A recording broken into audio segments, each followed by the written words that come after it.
We move now to Leaders' Questions, and I happily call on Deputy Mary Lou MacDonald, please. Thank you, Ceann Comhairle, and I rise for the last time in this year. So can I just wish everybody a happy Christmas, and to you, Ceann Comhairle, for all of your work, and to the staff here in the Oireachtas, who I'm sure will be relieved to see the back of us for just a short while. Taoiseach, life in Ireland is hard for renters. Research published this morning by the Residential Tenancies Board cite affordability and security of tenure amongst their top concerns, while a new survey conducted by EPAM reveals that 60% of young adults can't meet their living expenses. They live paycheck to paycheck.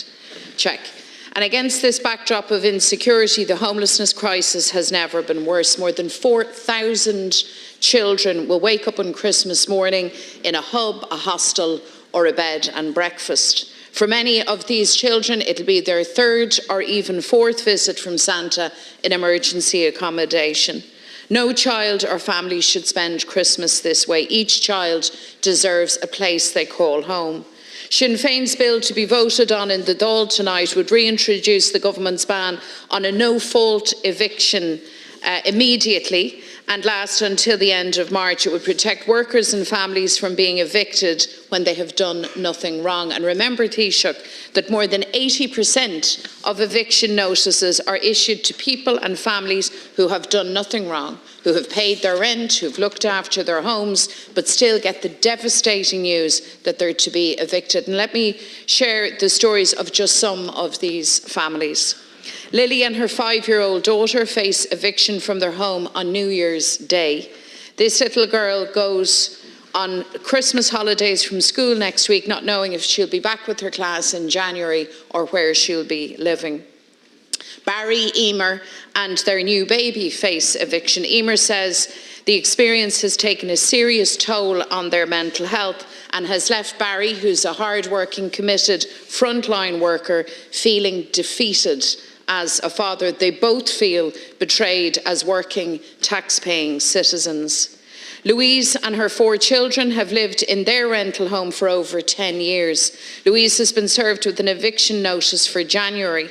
Her landlord is willing to sell the house to the council, but Louise is currently not being considered for the tenant in situ scheme. So she and her children face losing what has been their home for a decade. Damien and Amy are a young couple expecting their first child, and they too have been served with an eviction notice. They've desperately searched for alternative rented accommodation, but to no avail, and they now face the prospect of being homeless at Christmas. They say they feel angry, broken and terrified. Damien and Amy say they will have no choice but to sleep in their car. And these harrowing stories, Taoiseach, are replicated across the country. So ní mór ag an rialtas an cusc, Shaladach or Dibert gan lucht a chur ash. Le cinsú nach féidir le ibrithe agus teaghlaí a bheith caite amach nuair nach bhfuil ein rud míceart déanta acu. Chun stop a chur le níos mó póistí a bheith gan díodan an nullag seo. Tonight, every TD has the chance to vote to protect these families faced with eviction, and I'm asking you all to do so. This is something that should unite us. But Taoiseach, government has set its face against reinstating the temporary ban on evictions for these families, and I'm asking you very simply to change your mind. I'm asking you to act this evening to prevent more children becoming homeless this Christmas. Thanks very much, Deputy, for your question. And as this is my last time to speak in the Chamber this year, I also want to offer my thanks to you, Ceann Comhairle, to all colleagues in the House, and particularly to the staff of the Oireachtas, and indeed the members of the press gallery and others for all of the work that they've done in the year gone by, and look forward to seeing you all in the new year after a well-earned break. And I would like to confirm that Santa Claus has permission to enter Irish airspace and to cross our borders on December 24th through December 25th. And I want to thank IAA, Inish, Department of Agriculture and the Revenue Commissioners for allowing the necessary exemptions to occur. Deputy, I appreciate that while Christmas is a great time for most people, for a lot of people it's a very stressful time, not least those who will spend Christmas in emergency accommodation, about 13,000 people, including almost 4,000 children. But I don't believe that the solution that you're putting forward is the correct one. The Sinn Féin proposal is for a temporary eviction ban to run until March. And why don't I think that's a good idea? First of all we'll end up then is with a glut of evictions in April, May and June, which will be even harder to deal with, and we don't want that to be the case. And secondly, we know from the last temporary eviction ban, one that I voted for and introduced as Taoiseach at the time, is that the number of people in emergency accommodation didn't fall. It continued to rise during that period. And of course, once removed, we had the glut, which I spoke about. So I don't think your solution is the right one. The right one is to continue to ramp up investment in social housing so that people have secure tenancies and also cost rental, and that's exactly what we're doing. You mentioned it in your early part of your remarks, the fact that a lot of people are experiencing or have a very bad experience with the private rental sector. And of course, that's true. A lot of people face high rents, they're in substandard accommodation, and they don't have good landlords. But I think it's really important that in this House we have evidence-based debates and measured and balanced debates. And what may be the lived experience for a lot of people or some people isn't necessarily the lived experience for most people or the majority of people. And you mentioned the RTB survey in your remarks. I do wonder if you actually read it, Deputy, because what the survey shows today, and it's a detailed survey of renters and landlords, it shows that 80% of tenants said that they were positive or very positive about renting their current property. 80% of private renters saying that, Deputy. They said the median amount of rent that they spend was 30% of their net income. So that's 30% of their income after tax. Academics say the affordability threshold is 35%, so well under that. And this was unchanged since 2019-2020. So that indicates that affordability has been stable since then. In addition to that, it shows that the median rent in 2022 was €1,350. So median means half pay more than that, half pay less than that. So roughly 1,350 is the median rent in the country. Two people sharing pay about just under €700 each. And perhaps most interestingly of all, of those surveyed, and over 2,000 people were surveyed, an independent survey, 70% said their current rent was the same or lower than when they first moved into the property. So that's what's happening on the ground, Deputy. I don't deny for a second that other people, and a lot of people may have a lived experience that's different, but I think it's important you should acknowledge that survey because that is the reality for the majority of people. Thank you, Taoiseach. Very good, Ceann Comhairle. So rents are too high, Taoiseach. I mean, I hope you're not disputing that. I hope you're also not disputing the fact that in the third quarter of this year, for example, 4,518 people received notices to quit, eviction notices. And more than 80% of those were no fault. In other words, the people concerned had done nothing wrong. They paid their rent, they'd looked after the property, and so on. And you're not disputing either that there are 13,000 people who are homeless in emergency accommodation, 4,000 of whom are children. And I don't think that you or the government should try to evade those harrowing, heartbreaking facts. I've shared with you 4 stories. I could share with you hundreds of stories of people under real pressure. And is a temporary ban on evictions of people who have done nothing wrong the solution to the housing crisis? No, of course it's not. Of course it's about supply. Of course it's about intervening to bring rents down and in fact banning rent increases. We've rehearsed all of that and we will, it seems, again and again.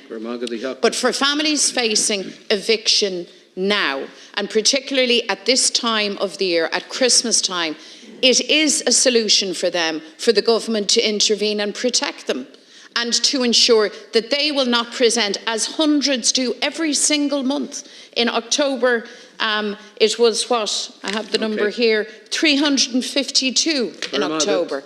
We can avoid that happening at Christmas time. We can give these families the care and support and breathing space that we need, and we can do that through reintroduction of this temporary ban on evictions for people who have done nothing wrong. And I'm asking the government to act compassionately in that regard. I don't dispute for a second that it is a sad reality that over 13,000 people will spend Christmas in emergency accommodation. In fact, I said so in my opening remarks, and can't understand why you would try to claim that I was saying otherwise, because I didn't. I also said what I thought was the solution, which is ramping up social housing, ramping up cost rental housing, and standing up to those who in their constituencies oppose things, particularly those who oppose one-bed apartments in their constituencies, such as you, because that is actually the area where the greatest shortage is when it comes to housing in this city. And I appreciate the stories that you mentioned are real, and they reflect people's real lived experience. But the survey that I mentioned, and you mentioned earlier, are also real stories, over 2,000 real stories, and real stories that are representative of what's happening. And I find more and more that when Sinn Féin spokespeople are on the radio or on the TV and are talking about housing, they're not challenged at all when it comes to facts such as this. And I really think that's something I hope will change in 2024, that people, when they're going on radio and on TV, the stories I shared with you. Challenge. And I'll read out to you again, Deputy. 80% of tenants surveyed said they were positive or very positive about renting. 70% the rent had either gone down or stayed the same. And affordability, 30% was the median amount people paid of their month income on rents. You know, these aren't just individual stories. These are 2,000 representative stories. And I don't understand why your reps, when they're in the media, are never challenged with these things. Thank you, Taoiseach. We go now to the Leader of the Social Democrats, Deputy Holly Kearns, please. Deputy Holly Kearns.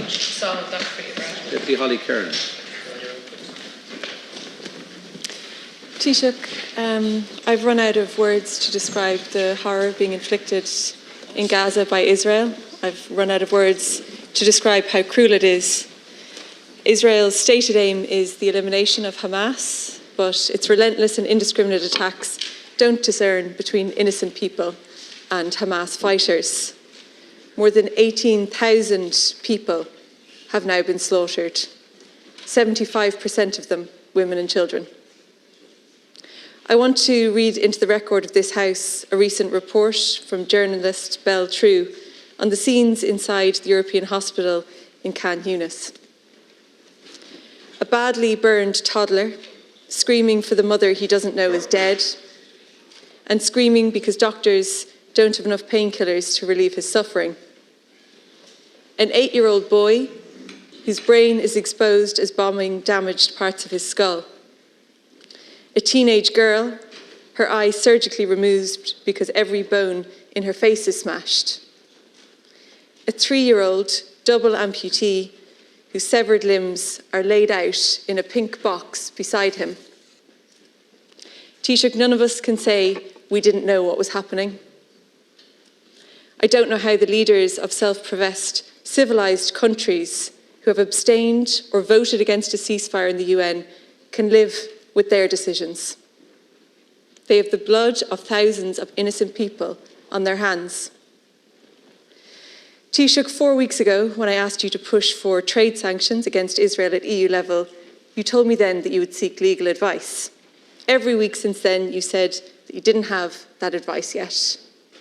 This is despite the fact that most people wouldn't think you'd need a legal expert to tell you what is very obvious to everyone, that Israel is in breach of the human rights clause. I was therefore interested to hear that on Monday at the EU Foreign Affairs Council, the Taoiseach asked the EU Commission to examine if Israel was in breach of the human rights clause of the EU-Israel trade agreement. Am I to assume your lawyers have at last provided you with the advice? Taoiseach, the letter to the EU Council President that you co-signed with the Prime Minister of Belgium, Malta and Spain calls for the EU to act and states that its credibility is now at stake. I'm genuinely glad to see you take that stance. However, I regret to inform you that the credibility of the EU on this is long gone, as is its moral authority.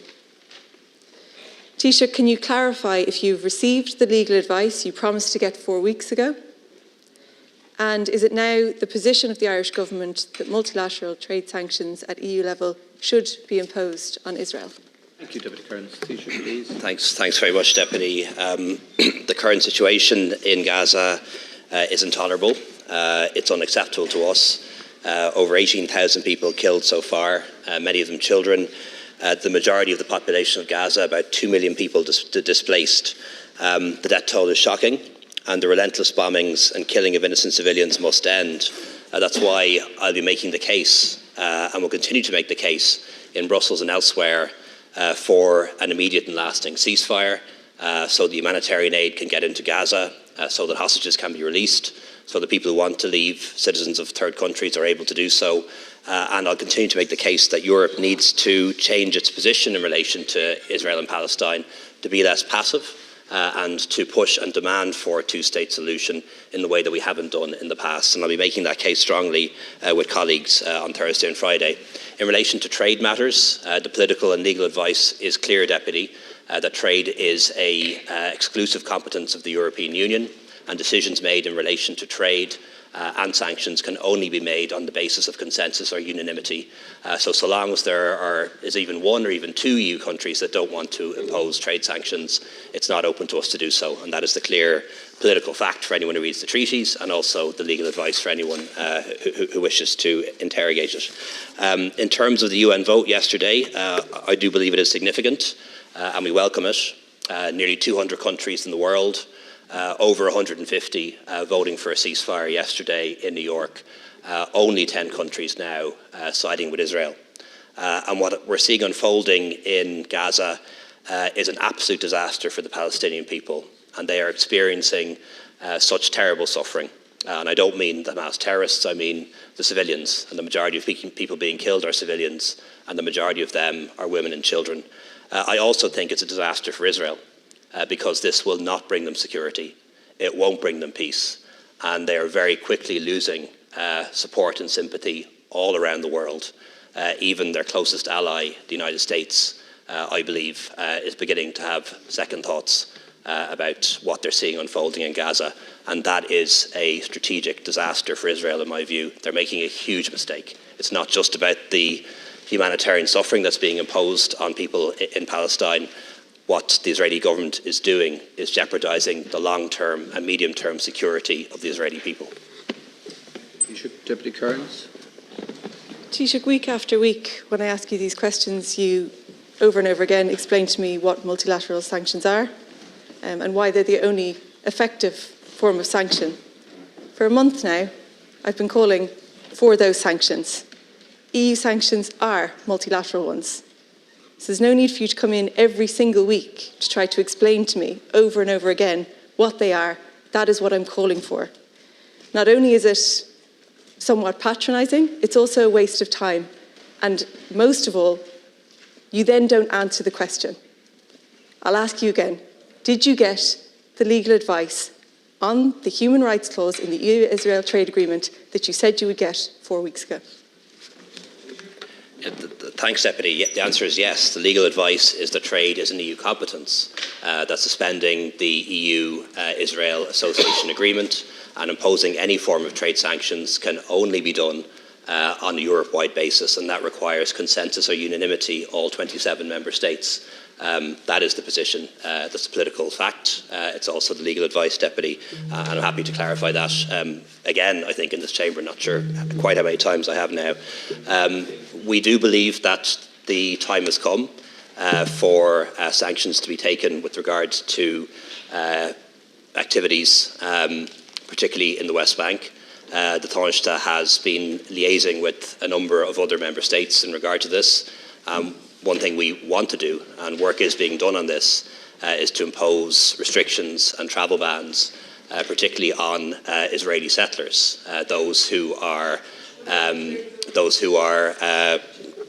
causing huge difficulty for Palestinian population in the West Bank. Deputy, again, trade sanctions, EU competence, EU treaties, the law, unanimity. That's the only way it can be done. Are you calling? Deputy, please. We don't need commentary.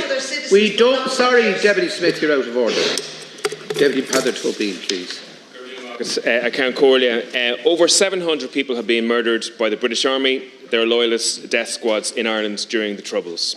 And I'm thinking of people such as Denise Mullen, who is a former Aontú councillor in East Tyrone. In her situation, at 4 years old, she witnessed the murder of her father, Dennis, by the Glenanne gang. The killer was a member of the British Territorial Army, and he pumped 17 bullets into her father, Dennis, at their family home. He then sent a burst of machine gun fire in the direction of her mother, Olive, narrowly missing her. And all this was witnessed by a 4-year-old child. When these murders were carried out by the British state, or in collusion with the British state, they were normally swiftly covered up by that state.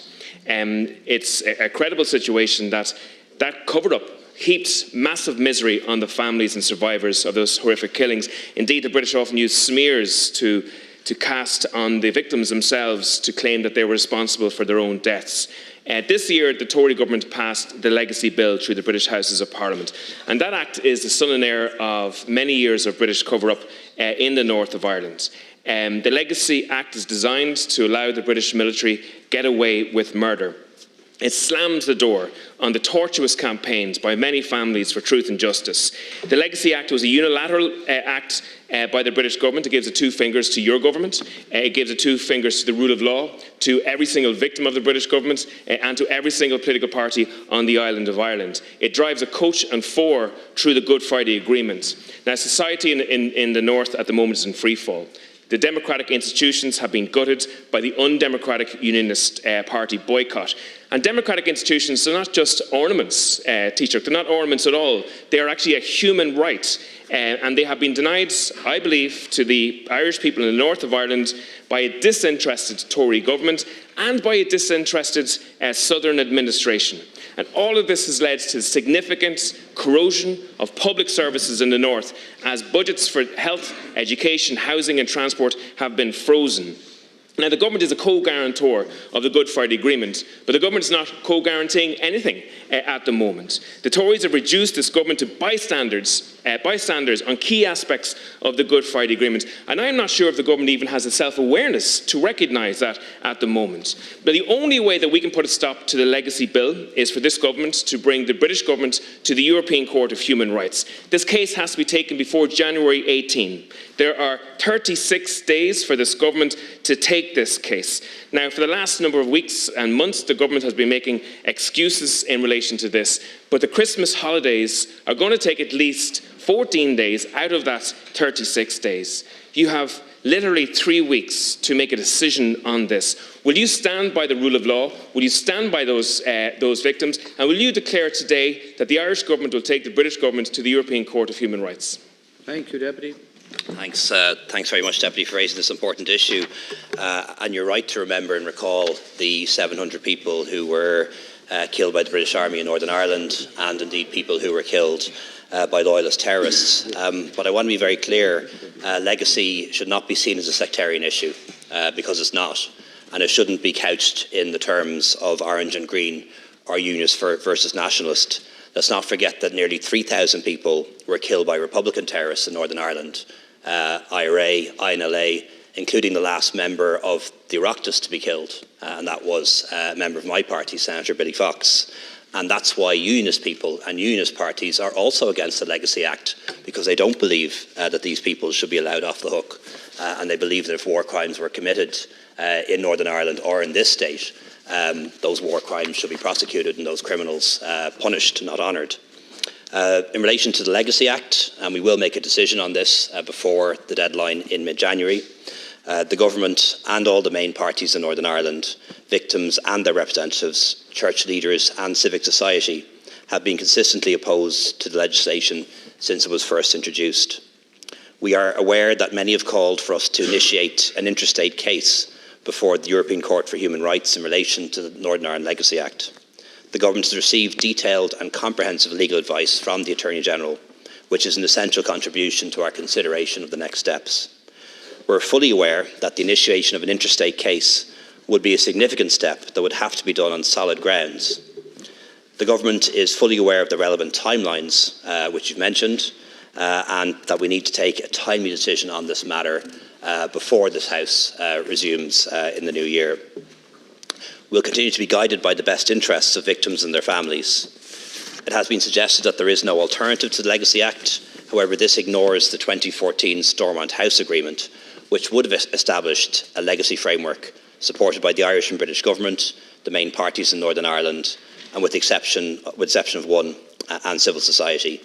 In contrast, this Act was introduced without meaningful consultation with those most affected, victims, civil society and the Northern Ireland parties, and no genuine engagement with the Irish Government.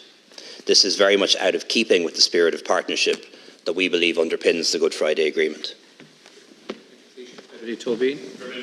Every victim in the north of Ireland is entitled to justice, absolutely. But let's not forget the purpose of this bill. The Tories have admitted themselves in Westminster that the purpose of this bill is to stop cases being taken against the British military. That is the objective of this bill. And it's important we understand that context. You know, you talk about timelines. Before the bill was passed, you said that you're going to use diplomacy to try and stop the British on their course. 3 months have passed now since the bill was passed, since it's become an act. 3 months we have been talking to the Attorney-General, it seems, looking for advice on what we should do. That's an incredibly long time. My worry is that the government's strategy in terms of the British government has been softly, diplomatic tones for years. And that the Tory government don't understand that language, is the truth of it. When the European Union wanted to change the direction of travel of the Tory government in terms of Brexit, they threatened a legal court case in international law, and that changed the Tory government's actions. So my worry here is that we are going into a Christmas period when hundreds of families across the north of Ireland and in the south of Ireland will be worried and stressed that their opportunity for truth and justice will be evaporating. This Dáil won't sit before the January deadline. Will you make that declaration today? Thank you. Thanks, Deputy. We did try the diplomatic approach of persuasion and dissuasion, trying to encourage, cajole, convince the UK government not to proceed with this legislation. I stand over that approach because if we do have to take a harder line, we can at least demonstrate that we exhausted all other options before taking a harder line. And I think that was the right approach for lots of different reasons. We'll have to make a decision on whether or not we take an interstate case before January 15th. The Attorney-General's advice is clear on that. We will make that decision before January 15th. And the Taoiseach and I have had some meetings with the Attorney-General and others to work out the next steps. But obviously any decision has to go to Cabinet before it can be announced in the House. But one thing I would say to you, Deputy, and this I believe is a sad truth. You may believe that by taking an interstate case that the UK government will back down. I'm not sure that's the case, Deputy. It might in fact play into the hands of people in British politics who would see this as another reason for them to withdraw entirely from the European Convention on Human Rights, and we have to bear that in mind too. Thank you, Taoiseach. Deputy Michael Fitzmaurice. Taoiseach, a few weeks ago, the Taoiseach was taking leaders' questions, and I brought up a difficult case in County Roscommon of a youngster that has autism. He basically rips 20 T-shirts a week. He may put out everything in the fridge at night, cook out and damage the car. And his father was at wit's end. He actually lost his job over it. His father did. And his father was looking for residential care. But unfortunately, nothing has been provided yet. The Taoiseach says he would look into it. He has got all documentation, but I would hope he would. But to make matters worse, Taoiseach, it has come to my attention, and it's from people in the Tuam area and Dunmore area, of children with different disabilities. In the Children's Disability Network Team 7, they call it, that are 5 years waiting for assessments. There's one child 13 years waiting. A HSE report 2 23 to 26 has said on the service improvement plan that there's 16,500 children waiting on in a service improvement plan. There is 19,000 waiting for an assessment in needs. And we are seeing constantly, and I don't know, is it the west of Ireland or is it all over the country, that children with different disabilities that needs assessment, that needs care plans, there doesn't seem to be the resources, be it speech and language, regardless of what you want, there doesn't seem to be the resources put in place. And there's a major problem because, as you know, for example, with autism, if a child doesn't get the help between 2 and 8, then it is more difficult to be clear about it. And I am asking you and your government, what do you intend to do to make sure our Constitution states that we'll cherish all of our children equally? Well, these children have got a bad deal under this state at the moment with the resources that has been given to them. And with a little help, a lot of those youngsters would be able to go on and fulfill a very normal life. But if we deprive them of the requirements that they need at the moment, it won't do justice to those children down the road. Tomorrow, the parents are forced in Tuam at 12 o'clock to go out and protest about the situation and the way they're being treated.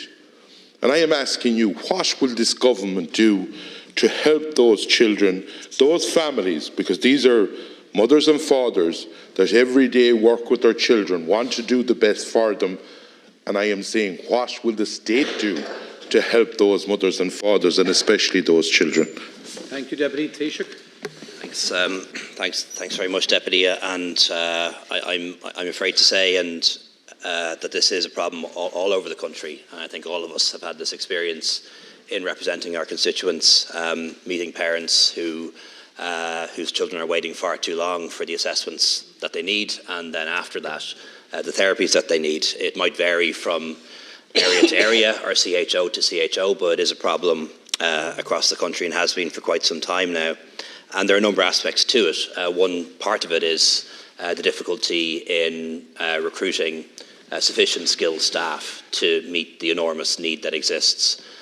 In response to that, we've dramatically increased the number of training places so that more people are trained to take up positions, particularly as therapists and as psychologists, and it may take a little bit of time for that to come on stream, but it will happen. And we've also introduced new assistant grades and changed work profiles, for example, to bring more people into the service. And there is a real difficulty with the assessment of need, because there's a legal right not to therapies, but there is a legal right to an assessment of need. And while that was well-intentioned, it's had some unintended consequences. The courts have determined that an assessment of need is a very long process, taking over 30 hours per child. And that means resources that would otherwise be used to provide therapies to children is used on carrying out very long assessments of needs that may not actually be necessary. And that's a real problem that we have to try and work out in some way in consultation with the different NGOs and representative groups. Because if a child needs a particular therapy or treatment, it's often very obvious. And it'd be much better if they could get that right away, rather than having to wait for an assessment of need that takes up 2 or 3 days' work for an individual therapist. Deputy Fitzmaurice. Taoiseach, what you've said doesn't give great hope for those parents that are waiting at the moment. In fact, I know of parents today that had to go to the other end of the country to pay for basically a consultation on a diagnosis. And that's not acceptable. They'd travel probably 120 or 30 miles to try and get a diagnosis and pay for it themselves, rather than the state basically helping them out. And problem right across the country. There is also a problem that I know speech and language therapists, they won't get, a lot of them can't get a full-time contract. They'll get so many hours, but that's it. But there is also the one piece of legislation, the protocol of the United Nations Conventions on the Rights of Persons with Disabilities. And why hasn't the government brought that in to basically put it into law here? Because if you put it into law, it puts a liability on the state to make sure that it gives the right, it makes the government give the help to those people with those disabilities. It puts a legal onus on them. And will the government be bringing that in? Taoiseach? Thanks, Deputy. I don't think that parents having to pay for therapies or assessments is the solution, but I understand why a lot of parents have to do that because they're waiting so long. And there is a mechanism now by which the HSE can refund part of the cost of doing that, and we want to expand that during the year. But I don't think on its own is the solution. It might help in some cases, but it is something we're willing to do to refund some or all of the cost where parents are effectively forced to go privately because they can't get the assessment or therapy that they need. Just in relation to the UN Convention, the last government, which I had the honour to lead, ratified the UN Convention on the Rights of People with Disabilities. It's the intention of this government to ratify the optional protocol, and we will do that. But getting back to what I said earlier, it's a mistake to think that legal rights or UN conventions build houses or provide therapies. They don't. They become another basis for litigation, and very often that ties up the staff resources of the state and the budget of the state in defending litigation and paying damages. So we need to be frank with each other and people about that. Creating legal rights and constitutional rights doesn't train nurses, doesn't build houses, doesn't mean that there are 10 therapists where there used to be 5. And in fact can actually backfire sometimes because time and resources then gets diverted into managing litigation and paying lawyers and paying damages rather than being spent on services. Thank you. That concludes leaders' questions. And just before moving to questions on